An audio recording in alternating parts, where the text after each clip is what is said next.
ሰላም እንዴት ናችሁ? እኔ ራነኝ ያለው እግዚአብሔር ይመስገን። በዛሬው ቪዲዮ ፕሮግራማችን የምናየው ፋርማኮቴራፒ ኦፍ ዲኤም ፓርት 2 ይሆናል። ቪዲዮውን ላይክ ሼር ማድረግ እንዳትረሱ። ማንኛውም ሐሳብ፣ አስተያየት፣ ጥያቄ እንዲሁም እንዲሰራላችሁ የምትፈልጉት ካለ ኮሜንት ላይ አስቀምጡልኝ፣ ይደርሰኛል። ሰብስክራይብ ማድረግ ደግሞ የቻናሌ ቤተሰብ ሁኑ። ዛሬ የምንጀምረው ፓቶፊዚዮሎጂ ኦፍ ዲኤም ይሆናል። በባለፈው ፓርት 1 ቪዲዮ ሰርቻለሁ። ያላያችሁት ካላችሁ ተመልሳችሁ እዩት። በጣም ጠቃሚ ቪዲዮ ነው። Now let us continue to today's video. The most common types of DM የሚባሉት እንግዲህ ታይፕ 1 እና ታይፕ 2 DM ናቸው። እነዚህም ታይፕ 1 እና ታይፕ 2 DM እንግዲህ ፓቶጀነሲሳቸው የተለያየ ነው። በባለፈው እንግዲህ ታይፕስ ኦፍ DM ስናይ እንግዲህ ታይፕ 1 DM የምንለው ምንድነው ብለናል? Due to what the destruction of the beta cell there is a total absolute deficiency of insulin ነው። አብሶሉት የሆነ ኢንሱሊን ዴፊሺየንሲ አለ ብለናል። ይህ የሚሆነው ደግሞ በቤታ ሴል ዲስትራክሽን ነው ብለናል። Therefore, pathophysiology of type 1 DM is what? How the beta cell is distracted. Beta cells እንዴት ነው ዲስትራክት የሚሆኑት የሚለውን የምናየው ይሆናል። በተቃራኒው ታይፕ 2 DM ደግሞ ኢንሱሊን አለ፣ ነገር ግን ወይ ኢንሰፊሺየንት ነው ወይ ኖርማል ነው ወይ ሲንተሲስ ነው ወይ ሴክሬሽን ነው or in authorized insulin receptor resistance develop አድርገዋል።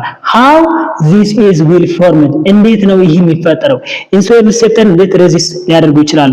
ኢንሱሊን ሲንተሲስ እንዴት ሊቀንስ ይችላል? ኢንሱሊን ሴክሬሽን እንዴት ሊቀንስ ይችላል የሚለውን የምናይ ይሆናል። ያ የታይፕ 2 DM ፓቶፊዚዮሎጂ ነው ማለት ነው። የታይፕ 1 ፓቶፊዚዮሎጂ ስንመለከት እንግዲህ ጄኔቲክ ፕሪዲስፖዚሽን ወይም ሰስፒቴቢሊቲ አለ። ምንድነው? በጄኔቲክ ወይም በዘር እንግዲህ አንዳንድ ሰዎች ምንድነው ሰስፒቴብል ይሆናሉ። ያ ማለት ምንድነው? ለኢንቫይሮንመንታል ኢንሳት፣ ለቫይራል ኢንፌክሽን ወይም ለሆኑ ቶክሲክ ኬሚካሎች ምንድነው በዘራቸው የሆኑ ሰዎች ሰስፒቴብል ይሆኑ አሉ ማለት ነው። ሌላኞቹ ደግሞ ምንድነው አውቶ ኢሚዩኒቲ ነው። ለአውቶ ኢሚዩኒ ዲዚዞች ምንድነው ሰስፒቴብል ይሆናል። አውቶ ኢሚዩኒቲ እና ኢንቫይሮንመንታል ኢንሳልት አዛት ታይም እንግዲህ ኢሚዩኖሎጂካል ሪስፖንስ ይሆናል። ዛት ሚንስ አንቲጀን አንቲቦዲ ኮምፕሌክስ ይኖራል። የት ላይ? ቤታ ሴልስ ኦፍ ፓንክሪያስ ላይ። አዛት ታይም አንቲጀን አንቲቦዲ ኮምፕሌክስ በሚፈጠርበት ሰዓት ቤታ ሴሎች ዲስትራክት ይሆናሉ ማለት ነው። ቤታ ሴሎች ዲስትራክት አደረጉ ማለት አዛት ታይም ኢንሱሊን ሲንተሲስ ዲክሪዝ ይሆናል ማለት ነው። ኢንሱሊን ሲንተሲስ ዲክሪዝ ሆነ ማለት there is what? lack of insulin ይኖራል ማለት ነው።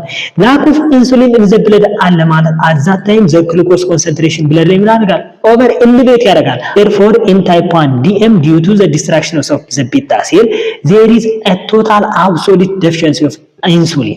Pathophysiology of type 2 DM በባለፈው ቪዲዮ type 2 DM it is genetically highly transmittable ነው ብለናል።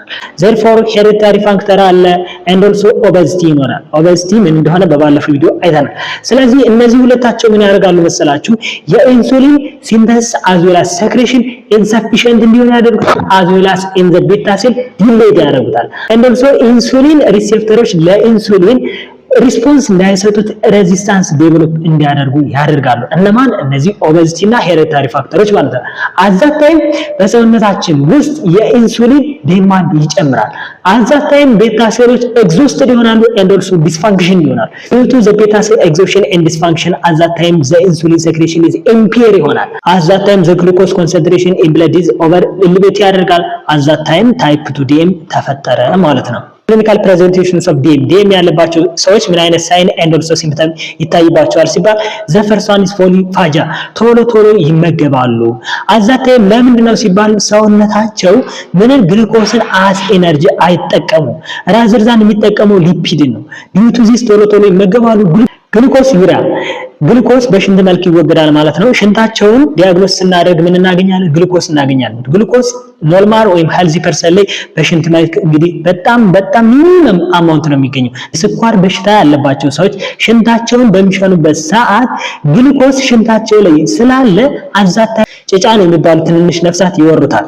ዩሪያ ለሚፈጠረ ቢኮዝ ሃይፐርግላይሴማ በሚኖርበት ሰዓት ኪድኒ ብለድ ቬዝል አፌክት ስለሚያደርግ ኪድኒ ፋንክሽን ሎስ ወይም ዲክሪዝ ስለሚሆን ነው። ፖሊዩሪያ ኤክሰስ አማውንት ኦፍ ዩሪን ቮሊዩም እንግዲህ ሪሊዝ ያደርጋሉ፣ ይሸናሉ።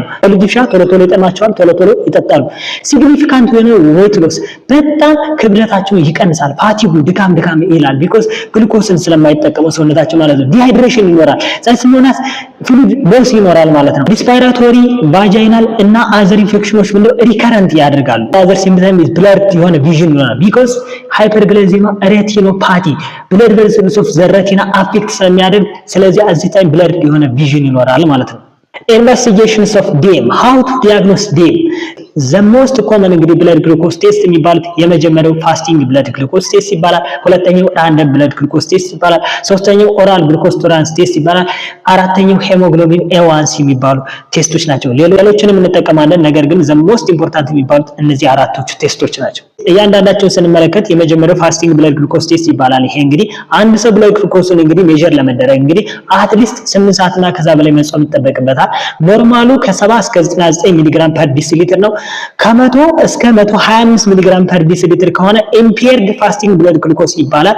and 126 እና ከዛ በላይ ከሆነ ደግሞ DM አለበት ተብሎ ሰጀስት ይደረጋል ማለት ነው። ሁለተኛው random blood glucose test ይባላል። ይሄ blood glucose test ደግሞ የሚሰራው at any time ነው። blood glucose ሜዠር መደረግ የሚችለው at this time ኖርማሉ ከ140 ሚሊግራም ፐር ዲሲሊትር በታች ነው። ሶስተኛው oral glucose tolerance test ይባላል። ይሄ ደግሞ አንድ ሰው blood glucose ሜዠር ከመደረጉ በፊት እንግዲህ sugar solution እንግዲህ ኢንቴክ ያደርጋል። ከሁለት ሰዓት በኋላ blood glucose ሜዠር ይደረግና ኖርማሉ ከ140 ሚሊግራም ፐር ዲሲሊትር በታች ነው። ከ140 እስከ 199 ሚሊግራም ፐር ዲሲሊትር ደግሞ ኢምፔር የሚባለው ነው። 200 እና ከ200 ሚሊግራም ፐር ዲሲሊትር በላይ ደግሞ ከሆነ DM ነው ማለት ነው። አራተኛው hemoglobin A1C የሚባለው ነው። ይሄ ደግሞ የሚያሳየው ከዚህ በፊት ከ2 ወርና 3 ወር አካባቢ የነበረውን blood glucose level አንድ ሰው የሚያሳይ ሜዠርመንት ነው። ለምን ሲባል በባለፈው ፓርት 1 ነግራችኋለሁ። ያላያችሁት ካላችሁ ተመልሳችሁ ይዩት። የአንድ ሰው hemoglobin A1C ሜዠር ተደርጎ ከ4% እስከ 5.6% ከሆነ ኖርማል ነው ይባላል። ከ5.7% እስከ 6.4% ከሆነ ደግሞ ኢምፔር የሚባለው ነው። 6.5% እና ከዛ በላይ ከሆነ ደግሞ DM ይባላል። ፕሪዲያቤትስ የምንላቸው እንግዲህ አንዳንድ ኢንዲቪጁዋሎች እንግዲህ ብለድ ግሉኮሳቸው በጣም ኦቨር ኤሊቬትድ አድርጓል፣ ነገር ግን ዲኤም ለመባል ግን የዲኤምን ክራይቴሪያ አላሟላም። እነዚህ ሰዎች ፕሪ ናቸው፣ አት ፕሪ ስቴጅ ናቸው ማለት እንግዲህ ለዲኤም በጣም ሃይ ሪስክ ናቸው ማለት ነው። ለምሳሌ ኢምፔርድ ፋስቲንግ ብለድ ግሉኮስ የምንመለከት ከ100 እስከ 125 ሚሊግራም ፐር ዲሲሊትር ከሆነ ዛትስ ናውስ ፕሪዲያቤትስ ናቸው እንላለን። and also oral glucose tolerance test ሜዠር ተደርጎ ለምሳሌ ከ140 እስከ 199 ሚሊግራም ፐር ዲሲሊትር ከሆነ ፕሪዲያቤቲክ ፔሸንት እንላቸዋለን ማለት ነው። ሜጀር ኮምፕሊኬሽንስ ኦፍ ዲኤም እንግዲህ አኪዩት ኮምፕሊኬሽን እና ክሮኒክ የሚባሉ ኮምፕሊኬሽኖች አሉ። አኪዩት ኮምፕሊኬሽን የምንላቸው ሃይፖግላይሴማ፣ ዲኬኤ፣ ኤችኤችኤስ እና ሞስት ኮመን አኪዩት ኮምፕሊኬሽን ኦፍ ታይፕ 1 ዲኤም እንግዲህ ዲያቤቲክ ኬቶ አሲዶሲስ የሚባለው ነው።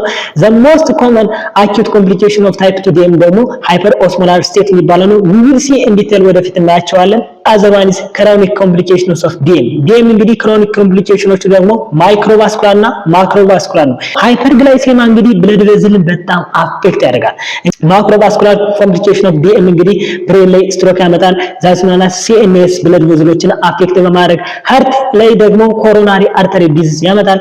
ኤንዛዙራንስ ኤክስተርማይተስ ዲኤም ያለባቸው ፔሸንቶች እንግዲህ ዲስታንት ኮምፓርትመንት ኦፍ ዘ ቦዲ እንግዲህ ብለድ ፍሎው ሪዲዩስ ያደርጋል። ለምን ሲባል እንግዲህ ዲዩ ቱ ሃይፐርግላይሴማ ብለድ ቬዝል ኮንስትሪክት ስለሚያደርግ ነው።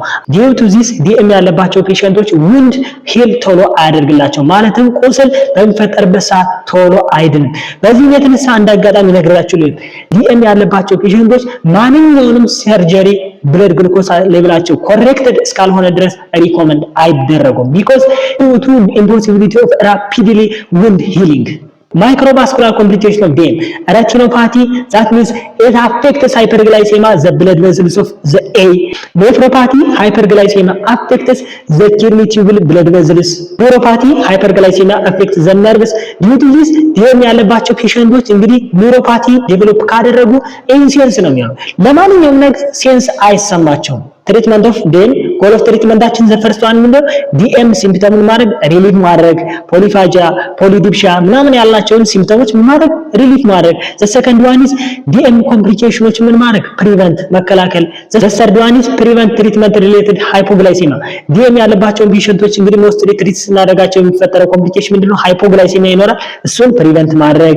አቺቭ ኤንድ ሜንቴን አፕሮፕሪየት ግላይሴሚክ ታርጌትስ። ብለድ ግሉኮስ ታርጌት ይኖረናል። ያንን ብለድ ግሉኮስ ታርጌት በተገቢ መንገድ አቺቭ እና ሜንቴን ማድረግ። ወይታቸው ኦቨርዌይት እና ኦቤሲቲ የሆኑ ኢንዲቪጁዋሎች ከሆኑ ደግሞ ወይታቸውን ሪዲዩስ እንዲያደርጉ ማድረግ። ስለ ኦቨርዌይት እና ኦቤሲቲ በባለፈው ቪዲዮ አውርተናል። other one is acute as well as chronic complication of DM ማድረግ ፕሪቨንት ማድረግ ሌላኛው ጎል ኦፍ ትሪትመንታችን። how to treat non pharmacological DM patients DM ያለባቸው ፔሸንቶች non pharmacological እንዴት አድርገን ትሪት እናደርጋቸው ሲባል the first one ዴት እንግዲህ ሃይፐርግላይሴሚክ እና ሃይፖግላይሴሚክ ኢንዴክስ የሚባሉ ምግቦች አሉ። እዚህ ነገራችሁ የማልፈው ነገር ስኳር ድንች በጣም ተመራጭ ነው ከኖርማል ድንች። በሌላ ቪዲዮ ኢንዲቴል ለራሱ ስለምናወራ አልፌዋለሁ። ፊዚካል አክቲቪቲ ሬጉላር እና ሲምፕል የሆነ ኤክሰርሳይዝ እንዲሰሩ ማድረግ። ሃቢት ለምሳሌ ማጨስ ካለ እንደርሶ ኤክሰሲቭሊ አልኮል ኢንቴክ የሚያደርጉ ፔሸንቶች ከሆነ እሱ ነገር እንዲያስወግዱ ማድረግ። ዛት ዋንስ ዌት ሎስ ታይፕ 2 ዲኤም ያለባቸውና ቦዲ ማስ ኢንዴክሳቸው እንግዲህ 27 ኪሎ ግራም ፐር ሜትር ስኩዌር ከሆነ አንታይ ኦቤሲቲ ሜዲኬሽኖች ኢንዲኬት ይደረጋሉ። እንደርሶ ታይፕ 2 ዲኤም እና ቦዲ ማስ ኢንዴክሳቸው ከ35 ኪሎ ግራም ፐር ሜትር ስኩዌር ኦቨር ዌት ከሆኑ ባሬቲክ ሰርጀሪ እንዲያከናውኑ ሪኮመንድ ይደረጋል። ባሬቲክ ሰርጀሪ እንግዲህ አብዶሜን አካባቢ የሚሰራ ሰርጀሪ ነው። በቀጣይ እንግዲህ ፓርት 3 ፋርማኮቴራፒ ኦፍ ዲኤም ፋርማኮሎጂካል ትሪትመንት የምናይ ይሆናል። በዛሬው ቪዲዮ ፕሮግራማችን እንግዲህ ብዙ እንዳተረፋችሁ ተስፋ አደርጋለሁ። ማንኛውም ሀሳብ አስተያየት፣ ጥያቄያችሁን ኮሜንት ላይ ጻፉልኝ። ቪዲዮ ላይክ ሼር ማድረግ እንዳትረሱ። በቀጣይ ቪዲዮ እስከምንገናኝ ቸርን ሰንብት። ባይ ባይ።